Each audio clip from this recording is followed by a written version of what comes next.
Salut à tous et bienvenue dans la deuxième partie de cette vidéo. Dans la précédente vidéo, n'est-ce pas, nous avons essayé d'élaborer notre plan. Le plan qui va nous permettre de comprendre effectivement le cours sur la période patristique et la période médiévale.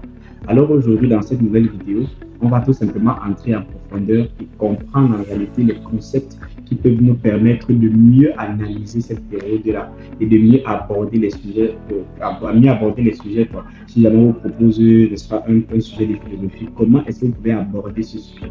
Alors, on va d'abord commencer par définir certains termes. C'est très important les définitions. On va commencer par définir la patristique.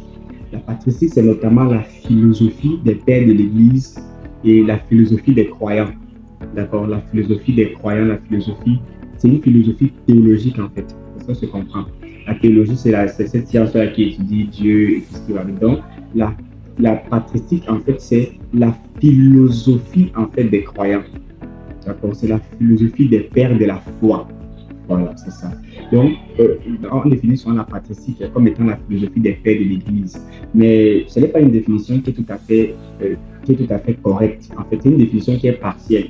Pourquoi? Parce qu'en réalité, même dans la patristique, il y a des philosophes musulmans.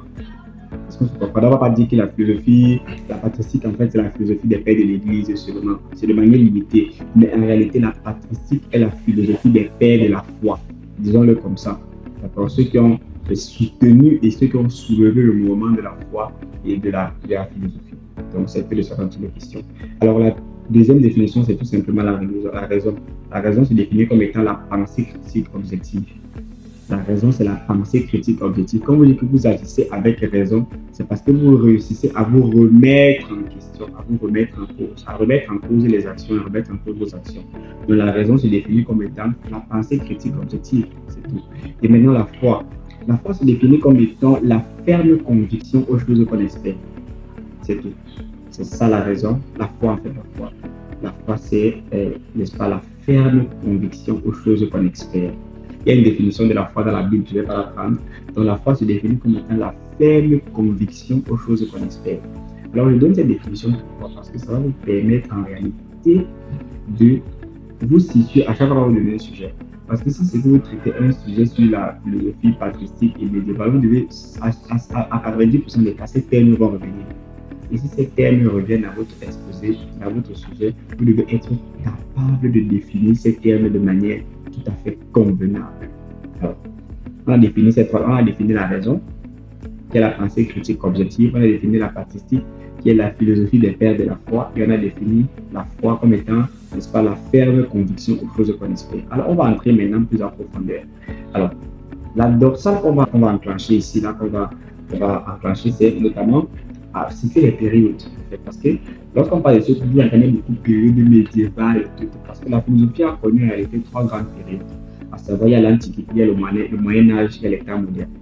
Trois grandes périodes. La philosophie a commencé dans l'Antiquité, et ça s'est perpétué dans le Moyen-Âge jusqu'à arriver au temps moderne. Et maintenant, on va donc commencer à étudier les pères de la foi.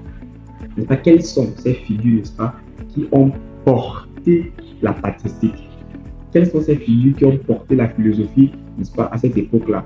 Ces figures qui ont essayé de concilier la foi à la raison. Notamment, on a, n'est-ce pas, Saint Augustin, n'est-ce pas, que j'apprécie beaucoup. Saint Augustin, je pense, j'ai lu son livre, j'ai lu un livre de Saint Augustin, n'est-ce pas, dans son livre où il essayait de démontrer, en fait, dans ce livre, il faisait la démonstration scientifique de l'existence de la foi. Saint Augustin, oui, Saint Augustin a démontré à travers ses arguments l'existence de la foi. Il est allé dans les hôpitaux, ils ont fait des expériences cliniques, des expériences psychologiques pour essayer de démontrer que lorsqu'on a la ferme assurance à quelque chose, il y a directement des mécanismes. En fait, ça agit en fait sur notre système nerveux, ça agit en fait dans notre corps, en fait dans la vraie vie, quoi. Donc, Saint Augustin a essayé de démontrer scientifiquement l'existence de la foi. Et Saint Augustin, c'est notamment un philosophe du IVe siècle.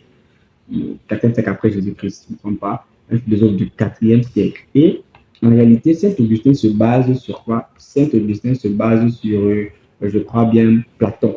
Saint Augustin se base sur Platon. Platon qui connaissait Platon, le mythe de la caverne, la cavea, et tout ça.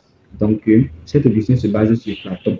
Et en fait, Saint Augustin, n'est-ce pas, comme je vous l'ai dit, a essayé de démontrer scientifiquement l'existence de la foi. Donc, vous voyez, donc là, on a un prêtre de l'Église, c'est même un saint, en fait, un saint de l'Église, un prélat, qui, n'est-ce pas, démontre scientifiquement l'existence de la foi. Ce qui veut dire que lui, à un niveau, n'est-ce pas, il a compris. Lui, c'est d'abord un philosophe. C'est un philosophe, du moins c'est un religieux également, mais un religieux philosophe. C'est pour ça qu'on parle de la patristique, parce que tous les acteurs de la patristique sont des religieux et des philosophes en même temps.